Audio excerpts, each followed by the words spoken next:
Hello and welcome to our special edition of Emirates 24/7, exclusively for YouTube. We'll join you each week with your weekly guide to the news that matters from across the UAE. What are the biggest headlines of the week and how will they change your life in the UAE? Emirates 24/7 has the answers. Well, nowhere is the boom of the UAE's travel trade more apparent than in its airports. Gone are the days of Dubai as a small regional port of call, with 2011 expected to bring more than 50 million passengers to the Emirate. The Dubai International Airport was also awarded the prestigious Best Airport in the Middle East at Skytrax's World Airport Awards this year. So the city is flying high on its success. The accomplishments of the UAE's airports are such that by the year 2015, more than 82 million passengers will enjoy Dubai as a stopover, transit or final destination.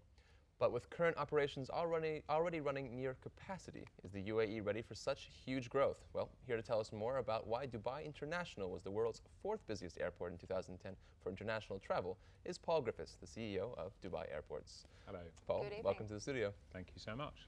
All right, now, as we mentioned, we were looking at around 82.3 million passengers coming in by the year 2015, which is only 4 years away, and it's about double what we saw last year.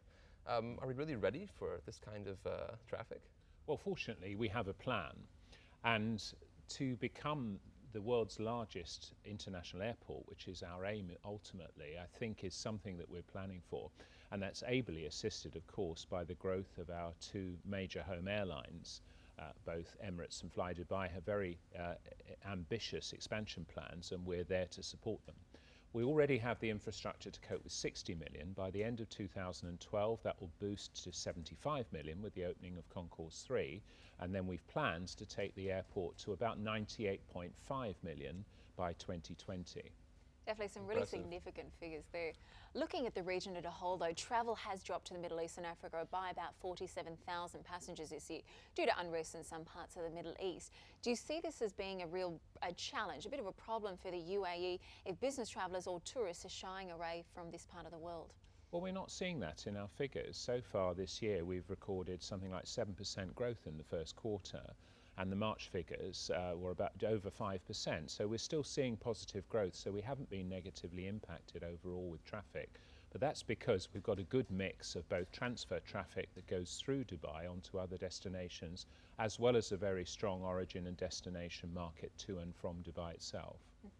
Now, something else that's been a hot topic of discussion, since it opened and lately, is the Al Maktoum International Airport, which recently opened a sort of limited passenger component, but has been very strong with regards to cargo. How do you see the world, arguably the world's biggest airport, evolving in the years to come? Well, Dubai's joined that elite family of towns with two airports, and so as a city with two airports, we believe that there's a growth strategy involving the two. The main focus of growth over the next 10 years will be at Dubai International as we plan to grow the cargo and passenger traffic there. But Dubai World Central over the next decade, during the 2020s, will assume the role of the primary airport here when we open, hopefully with about 80 million passengers, and then later going up to about 160 million, which is the design capacity of the airport ultimately, which we think will reach by about 2030. I mean, you mentioned obviously that you have a plan for pretty much everything going ahead in terms of the additional traffic coming through. But what do you see then as your greatest challenges? What are some of the sort of hurdles to the progress we're seeing? Well, the biggest challenge is that Dubai International is quite a constrained site geographically. There's developments on all four sides.